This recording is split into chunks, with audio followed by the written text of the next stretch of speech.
Hello everyone, welcome to your online class. We're going to be doing class in a couple different ways. Just know this way with PowerPoint, normally we're going to have it where it's viewing, where you go down here to this button and press view, or you go to slideshow and view. But since I'm switching through tabs, the technology is not able to do that unless I buy the advanced program, and it's just easier to do it this way. With this class, I'm going to be teaching a couple different ways. So one, you're just going to see the screen and hear my voice. Another one, you're actually going to see me in front of a board teaching like that, using the whiteboard, using the screen. Another way, you're also going to see me and I'm going to actually be in front of my own TV in my bedroom, so you can kind of see how you would present in different things like that. I'm going to give you many different options to give your speech, different ways. Just know that I always want to see you, and I would need to see you from at least like the knees up. Okay, I'm going to need to be able to see you. I need to see your face to read your nonverbals. The ways I do this, it's just certain ways because I want to focus more on what's on the screen versus actually how I'm presenting. But when you are actually giving your speech, you're going to be presenting. So know that I need to be seeing you. Again, welcome to your online class. If you haven't ever done an online class, that's great. Welcome. If you stay on top of this class, it should be pretty simple throughout as long as you stay on top of it. If you have taken an online class, this might be a little different than what you've done before. Again, it's pretty simple. As long as you do the weekly assignment, you stay on top of items, and you know what to turn in, and you do what you need to do, you should do fine in this class. The people who always have issues within this class is people who do not do the weekly items, the people who do not turn stuff in, and they miss due dates. Just know that missing due dates and not staying on top of things in an online class is very bad because you're not meeting me in class, so I'm not giving you the reminders. I'll talk more about the class layout in a little bit, but first I want to introduce myself. My name is Professor Caleb Hubbard. You're going to get to know me. I have an introduction speech because you're going to also have to do an introduction speech, and I have an example of that for you that you can see, and that is, I do it in a different form than what I'm doing right now. But my name is Professor Caleb Hubbard. I actually have my undergraduate and my master's degree in communication studies from West Texas A&M University, and currently I'm living in Norman, Oklahoma, working on my PhD in communication. This is a picture of my, oh, not on there. Well, I have a wife and son. My son is 17 months old. He's adorable. And my wife is named Megan Hubbard. Now, in this class, one of the most important things is to turn in everything, but also to read everything. Many parts that people mess up on, or they say that was never taught to them, was something that might be in the textbook or something that was in the online reading or even in this video that I'm showing you. And then they say, oh, well, I didn't know we had to do that. Yes, everything I assign, everything that you do in this class, you have to read everything. Because being an online class, it's a different form of learning. I'm going to have some lecture videos. I'm going to have some discussion posts. We're going to have some emails back and forth and different things like that. But reading everything is a major factor in this. If you do not read, then you're not going to be getting everything in it. And know that a lot of the midterm and the final and your speeches and all of that actually go off what is you're supposed to be reading. Watching the videos is also very important. Just know throughout the videos, I actually will give you sometimes a word that you can put in, and if I tell you to put in a word, then you put it in your participation, that might give you 5 extra points for your midterm. Sometimes I do that with the videos, sometimes I do that with your emails. Know that I email you every single week, and sometimes the emails are short and sweet, sometimes they're longer. What the emails are designed to do is they help you learn and understand what's going on. First of all, I will let you know what just happened in the class. So people who just turned stuff in, if there's a lot of common errors, that will be in the email, meaning, hey, this is a big common error, make sure you look out for this, or hey, some people are doing this, look out for this. And then some of it, a lot of times I'm going to always say, this upcoming week, you're learning about interpersonal communication, you're learning about this, you're learning about this, and it will talk about that. And I'm going to explain more of this in my welcoming email, but the more times I say it, the more times people hopefully will actually keep doing this stuff. But in the emails, I explain it. So again, read everything and watch everything, because sometimes in this video, I might tell you to put a certain word in your items, and it'll help you on a test or help you just get bonus points. Sometimes I do that in the videos, sometimes I do that in the emails. So read everything. And yes, everything. Now, let's go ahead and get started. So here's the syllabus. If you do not know how to get to the syllabus, because a lot of times people will be like, oh, I didn't know that we had a syllabus or anything like that. You just go here and it's in class overview and it's right here when you open it up. Okay, you can go down here and download it, but the syllabus is up and it's ready for you to view, and you can view it at any time. So we're going to briefly go over the syllabus, and then we're going to go through the classroom itself. Again, my name is Professor Caleb Hubbard. You can email me right here through calhubb@opsu.edu. I check my email at least once a day-ish, give or take. Don't bank on that all the time, especially over the weekends. Throughout the day, I am checking my email. So if you email me within 24 hours, I always try to respond. But no, if you're not turning something in and it messes up Sunday when it's due Sunday night, I might not email you because I might be busy, or I might have already checked my email that day. Now, I know the bookstores has been having some issues with the text, but yes, you do have a text for this. I had a different text in years past, but it was getting older, so I had to find a new one. So this book is by Gamble & Gamble, and it's called The Public Speaking Playbook. Okay, you can read it right there. The bookstore might have it. If you don't have it, don't worry. The first week, you do not need it. You do need it starting the second week, so you can order on Amazon. They have books that you can get hard copies of if you want it. It's a decent price, under $50 for new or used. So you can find that. You can also download a PDF, and this is a big reason I got the book. It's because if you want a PDF, it only costs like $10. There are a lot of things in this book that I feel like are missing.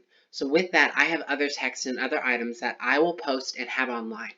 Those might be some of the most important readings to do. So make sure you do your online readings, because those are items that I find so important that I want to make sure they're included in the class.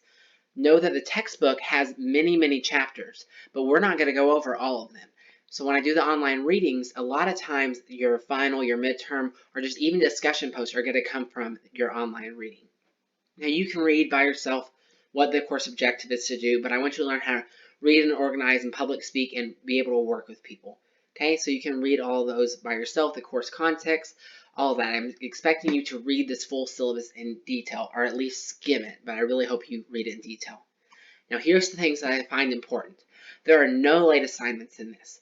As we go through this syllabus, you'll notice that I have every single due date posted. I have everything that's going to open and close on its own, meaning you should know when things are due. So no late assignments are accepted. Now, if you work something out with me advanced, like you know that you're going to be out of the country for 2 weeks, I will work with you. I can even tell you in advance what they're going to be, what the readings are, and all of that. And you can actually turn them into me early if you want and be able to be ready. I will not work with you if you are saying, hey, I have a football game this weekend. Well, that's great. Football is great. I understand the importance of football, and I understand the importance in sports. That's perfect. But realize everything you have, you at least have 1 full week to do. Everything will open up Monday at midnight, and then we'll close Sunday at 11:59. That's just your weekly basic items. When you have speeches, when you have your final, when you have your midterm, when you have other big items, you will have more than a week. Most of them are 2 to 3 weeks. So saying that you have something going on the weekend, I understand that. I have stuff going on the weekend too. I'm in my PhD program. I have a child. I have family. I have all of that as well. And life is very important. But you want to make sure that you schedule out time. I recommend you carving out time on a Tuesday or a Thursday or a Wednesday, whenever, to do this class. And then if you run into issues, you can email me early, so you're not trying to do it Sunday when something is due in 12 hours and you end up having tech issues, which we'll talk about in a little bit. Now, class behaviors, I expect you to be respectful. Do not have hateful language, written or vocal. If you have items like that, then you want to make sure that, well, you want to make sure you don't do that, because I won't tolerate it and you'll just get a 0 for that assignment. I know that there are a lot of items that we can easily discuss and a lot of topics you can pick, but I want to make sure that when you're having a speech, when you're being the writer, you want to be unbiased. So if you pick your topic to be over a political issue, such as abortion, or even just the political issues going on right now, you want to make sure that you're stepping back and having bias. You don't want to come and say that you're a huge supporter of this and then sound biased and then end up saying that everyone on the opposite side of you is idiotic, because then that is classified as hateful language and you'll get points docked for that. Totally have your own opinion. Totally stand up for what you believe and say that I believe this is the best way to view it. But when someone else disagrees with you, don't say you're stupid, that's incorrect, or different things like that. I want you to have your own opinion. I want you to voice it up, and I want you to be able to voice your opinion in a way that you're forming it where we're having a great discussion. But do not ever think that your opinion is better than someone else's, because trust me, it's not. My opinion is just as equal as yours, and your opinion is equal as your classmates. So I want to make sure that you remember that, because I hope your classmates tolerate that with you, and you tolerate that with the other classmates. Now for the writing assignments, I expect all writing work to have good grammar, good form, good spelling, etc. I am an awful speller. Okay, you might notice that in some of my emails I send out. I get bad grammar here and there, but there are certain things that you learn in grade school. For example, capitalizing your I, the independent I's, that should be capitalized. Do not send me an email without basic punctuation, without basic grammar. Again, if you have basic grammar errors here and there, that's okay, because all papers are not going to be perfect. But if you are not doing grammar that you should have learned in high school, you're going to get very bad points docked for that. But if you forget a comma here, you accidentally misspell this word there because it's just difficult, things like that, most of the time, except for one writing assignment, which we will go over, you will not get points taken off. But if it's grammar that you should have learned in 4th, 5th grade, items like that, then you will get points taken off. Feel free, once you do it, have someone look over it. Again, I'm not looking for anything extravagant, just basic grammars. Citations, this is a big thing. Everything in this class is APA format. I know you might have done MLA in high school, which is great. MLA is a great English citation form. APA is another form that psychologists do, communication scholars, sociologists, and other people like that. If you're an engineer, you're going to learn another form of it. If you work in history, you might do Chicago format. You might do APA formatting in history as well. But in communication, we do APA. I understand you might not know how to do APA, and I will show you some sections later on in this video of how I can help you with APA. Again, at the beginning, if you are not getting your APA perfectly correct, that's fine. We will work on it. But after 10 weeks, you should have your basic APA. And throughout the semester, I'm going to say, oh, here's a basic APA tip to make sure you look at. Now, moving on to speech attire. Hats, caps, those are not allowed. It does not matter if you're a male or a female. Do not wear a hat, do not wear a cap.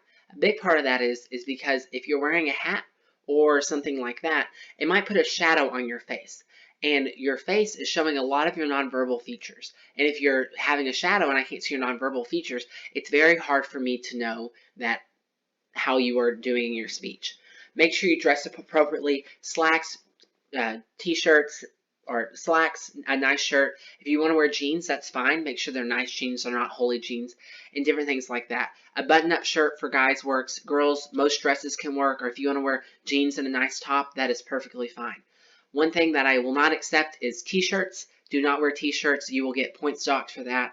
Now, I would like to take the time, if you're doing a speech over Save the Whales and you're wearing a shirt that says Save the Whales, that is appropriate because you're wearing your attire, your nonverbal attire is talking about what you're actually speaking over. But if you're doing a speech over Save the Whales and you're wearing a shirt that says Oklahoma Panhandle State University, that is not appropriate. You need to make sure you're learning to dress. Now, academic misconduct, you should have already read that. You've already signed information through the university, so make sure you read that. And if you cheat or anything like that, I can give you a 0. I can report you to the university and different things like that. If you have a disability, let me know. A lot of times disabilities for this class won't really interfere because everything's online, so you can't really go in a room and take a test by yourself because you can do that already on your own. But if you do have certain disabilities that you're needing and different things like that and you need to inform me about, that is perfectly fine.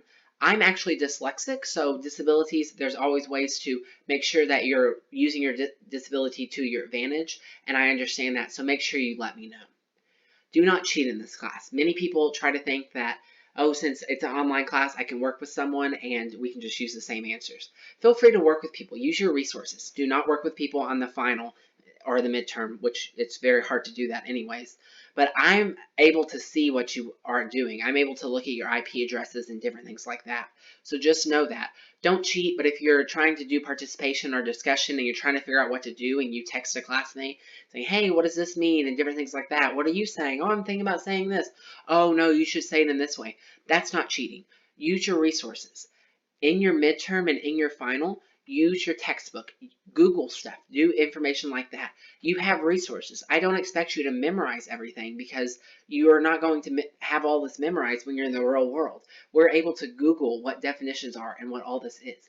Use your resources, but make sure you do not cheat, do not copy, do not do anything like that. And if that happens, you will get a 0 on the assignment.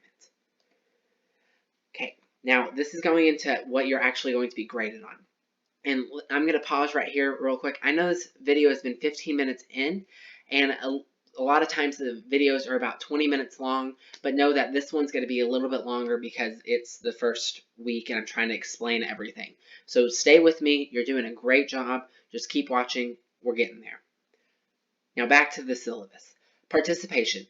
We have 15 points each week. So every week, Monday at midnight, a new participation activity type thing will post. Sometimes I might ask you to do something funny non-verbally. Sometimes it might be a syllabus quiz, which is what this week is.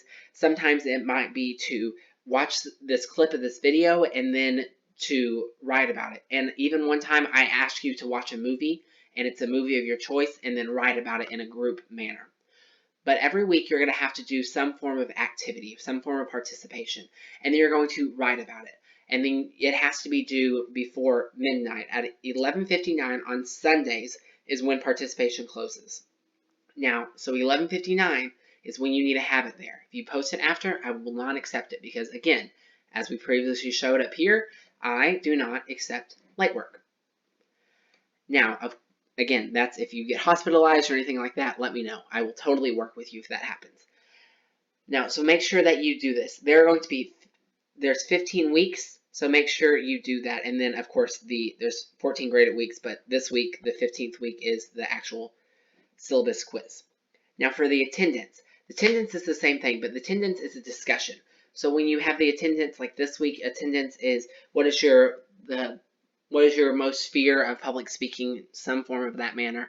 So you're going to post something, you're going to look at it and then post something, and then you're going to then move forward, and you're then going to read other classmates and reply to at least 2 prompts.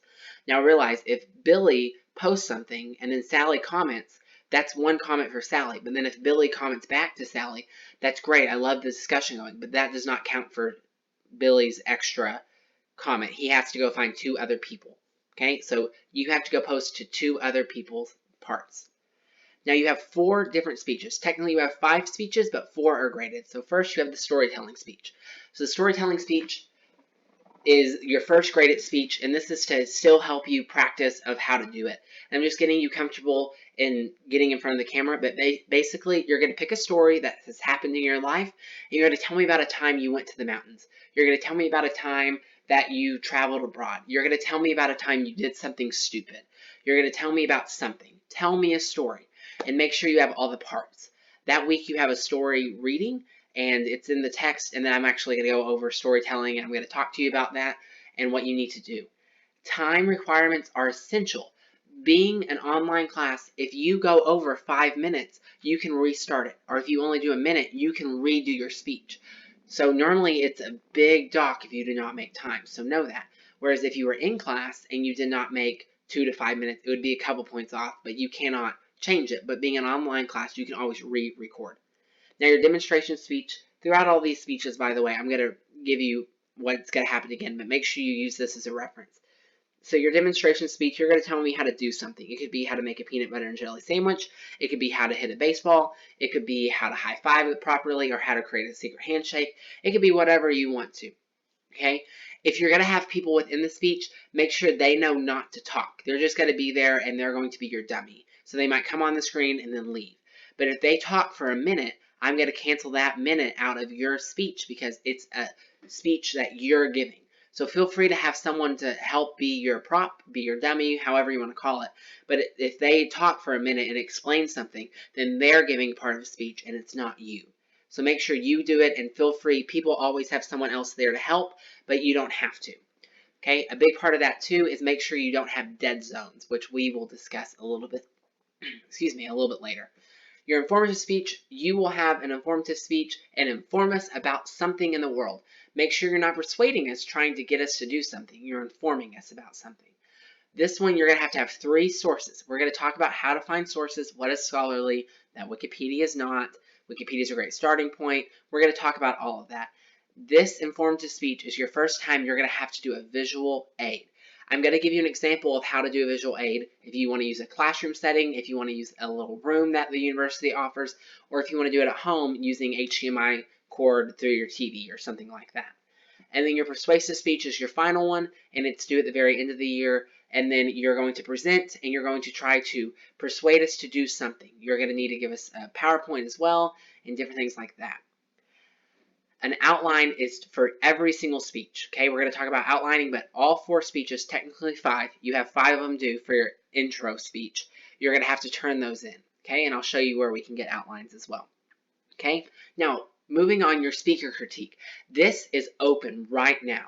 You are going to go find a speaker. It has to be live. You cannot do YouTube. You cannot do a TED Talk. And I would like to see a picture of you at that location. You are going to do a critique of some speaker. It could be your preacher. It could be anyone who's there, okay? And they're doing a speech. And in the speaker critique, I already have it in a tab on the online classroom, which we'll go to. It explains exactly what you need to do. You will have a midterm in the middle, and you will have a final exam. The final exam is not cumulative. The midterm is going to talk about everything from the first half of the semester, and the final exam is going to talk about the second half of the semester. Now, everything closes, for the most part, on Sunday at 3:59. Some items do not close on Sundays, but they always close at 11:59. I said 3:59 earlier. That was random. 11:59 p.m. So if you're trying to submit at 12:03, you missed out. I'm sorry. You don't get points for that. Okay? If you have issues with submissions, such as you have tech issues, or you're sick, or anything like that, contact me as soon as possible. We're going to talk about that in a little bit. Right here is the breakdown of your points. There's a total of 1,000 points. So if in the end you get 91 or 910 points, that means you get a 91 in the class. In the end, if you have everything in but the final, and you have 515 points, that means to get 100 on the final, you're going to have 615 points, meaning you're going to get a 61 in the class. So you can kind of calculate what your speech is going to be, or what your final grade is going to be. Right here, if your points, if you have a 900 through 1,000, you get an A, 800 through 899, you get a B, so on and so on. This is the very important thing you need to have by your computer, by your desk, printed out on your phone, whatever works best for you. But this tells you exactly what the lessons are going to be right here. Okay, so the lessons, and then it's going to tell you when the week is, and then this is if you have any big due dates. Now, no, you have weekly assignments due every single week, your discussion and your participation. So every week you're going to have those due. But right here, it tells you when your introduction speech is due, when your storytelling speech is due, when your midterm is due, demonstration, informative, persuasive speech, speaker critique, final exam. Now, basically all of these are on a Sunday except for these last 3. Some of them are not on a Sunday just because it's getting close to the end. Okay?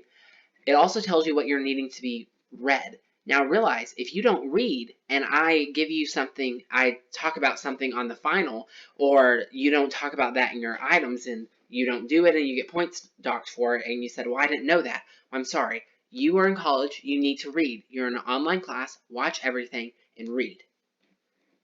Okay? Now, we're about to switch over, so I'm going to go ahead and show you a little bit more of the classroom. I know it's a very long video. That's okay. Stick with me. We're almost done. You only have one of these a week, and normally you actually see my face, and it's a little bit more interactive. Now, when you're in the online classroom, realize yours is going to look a little different than mine because, well, I'm the professor and you're the student, so I can actually see stuff that's not open to you yet. But if you go to Overview, that's the syllabus we just went over, okay?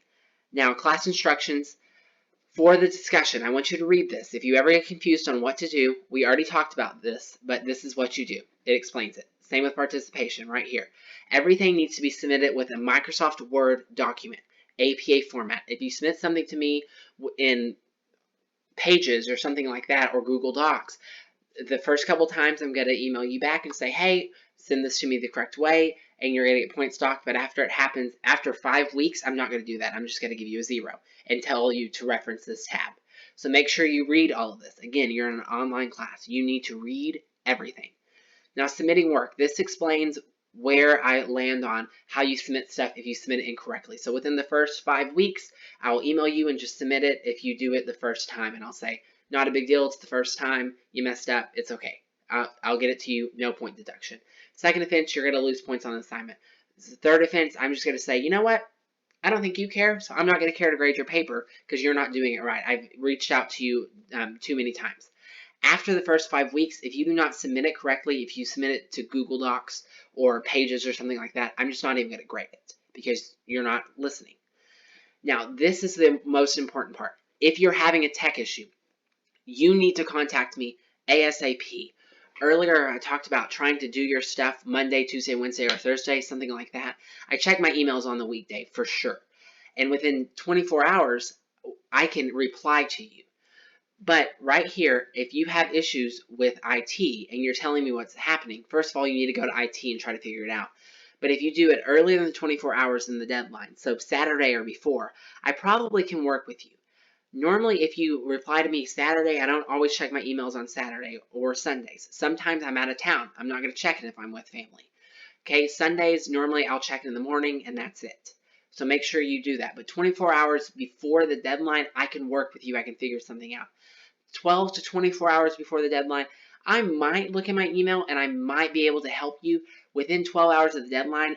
To me, this is saying that you did not really plan ahead and you're doing this Sunday morning or Sunday at 1 o'clock and you're trying to type something out and all of a sudden you're like, oh my gosh, my computer's not working. Well, your computer worked on Monday through Saturday, so you should have been working on it then. If you're working on it and emailing me 12 hours before the deadline, I probably am not gonna check. No, Sunday afternoons, I'm really not doing anything. I have readings that I have to do for Monday and Tuesday that I have a lot, so I'm probably not gonna check. So you probably are not going to get assistance. You might always luck out because I might check, and I'm always willing to help students who are having issues. But if you're having tech issues, that is not the reason to not submitting something. If you're having tech issues on Wednesday, you email me, you let me know. I'm going to be able to say, okay, let's figure out what you need to do. If you're having tech issues on Sunday because you're just now working on it, more than likely, I'm not going to work with you. Now, speech submissions. You're not going to be able to see all these speeches because I have all the speeches where they're uploading or they're going to open right away and they're going to close at a certain date. Know that your introduction speech, it's saying it's due January 28th. That is incorrect. I actually might be in the wrong class. So let's go and check that real quick. Okay, but know that you need to make sure you have all your speeches according to the syllabus, okay? With the syllabus, I have it all there ready to go, and you're able to kind of see what it is. But when one speech closes within 1 minute, so it closes at 11:59, within 1 minute it's going to open, and the next one's going to open. Okay, so right here I have all these dates. I guess they did not save, which is okay. We'll adjust and change, but just know when the introduction speech closes, a minute later, the next speech is going to open. Okay? Now, your speaker critique is right here. It explains to you what you're going to be needing to do, what you're going to be looking for. You can drop it right here, right now, if you wanted to. I don't recommend doing this right now. I recommend you waiting until a little bit later, maybe after the midterm dropping it, but I also do not recommend you waiting until the very last day of school to try to do this, because that's when it's going to be hard. So make sure you plan out your time. I recommend doing this, end of October, and then you can submit it, and then you're done. But it is open right now. It's open all semester long, and it closes the last week of school. Not the very last day, just within the last week. Now, APA. A lot of you probably do not know how to do APA. That's fine. I have a paper that is here to help you that I've created. Okay, so you can use this on how to actually do it, the paper. And then, so I created this one. Here's a link to Purdue Owl. They explain what's going on. Here's a link to Purdue Owl with their sample paper. Again, I made this one, Purdue Owl, so the professionals made this one. I've also made an APA lesson video, so it actually talks about APA, what's it for, the basics of it, and all of that. And then, using APA, a lot of times using Microsoft Word, it's hard. So what I created is I actually have this video that you can go to, and it actually shows you how to use it. I have Microsoft Word and I explain what everything is. So you can go there and it explains what to do, how to do it, etc., and how to use it so you're not pressing spacebar a million times to get there. Okay? The midterm and final is ready to go. They are going to open up on a certain day and close. I have the midterm and final. I'm going to be working on that. Know that I change it every semester. So if you have the midterm and final information from last semester, that's great. It could be a great resource for you, but it's not going to really help you because they adjust every semester. And the midterm and final, it's really going to be about your opinions and how you use it. I'm changing how we do that. Okay? Now, week 1, I have the quiz up, but I don't have the discussion up for some reason, but I will have that up. But you can go and just post on the discussion, and you can go there. So you'll always have the lecture video will be up once I finish. So you can have the lecture video up here. If I have a PowerPoint for that week, I will also post the PowerPoint there. So you can see the PowerPoint, the participation will be there, the discussion will be there. If you have any extra documents, sometimes I give you extra documents that you need to have in different items like that. So all of that is there. And then sometimes the extra readings will be within that week, but I'm going to have another tab that's for extra readings when you have your first one. So just know to look at the tab. It's going to be one of these that says online readings because it will help you to have everything in a central location. But that's basically all of it. So all of this throughout the weeks, I have each week laid out, and you can see that it begins on August 26th for week 2. Week 3 begins on September 2nd. So you're not going to be able to see any of that until it actually opens up. If you have any questions, let me know. I love to explain things if you are confused. I want to make sure that you're going through, and if you're getting items wrong, it's just because you're not doing it correctly, not because you're confused and unsure how to do it. I want to make sure that you're doing your best, and if you submit, if you stay on top of this class, it'll be great. Again, make sure you submit everything. Write everything down. Have a piece of paper. Put a memo in your phone, different things like that. Do it all before Thursday is what I recommend, because if you have tech issues and I go out of town, let's say I fly out on Friday, I'm probably not going to look at my email if I'm in, like I have a Vegas trip planned. So if I'm going to Vegas and I leave Friday morning, then I'm probably not going to look at my email while I'm in Vegas. And if you have tech issues, I can't really help you. But if you have tech issues on Wednesday, I would love to help you. Again, if you have any questions, let me know. Your emails are going to explain a lot more. So if you have any questions, look at your emails. But other than that, I'm going to let you go. Bye, guys.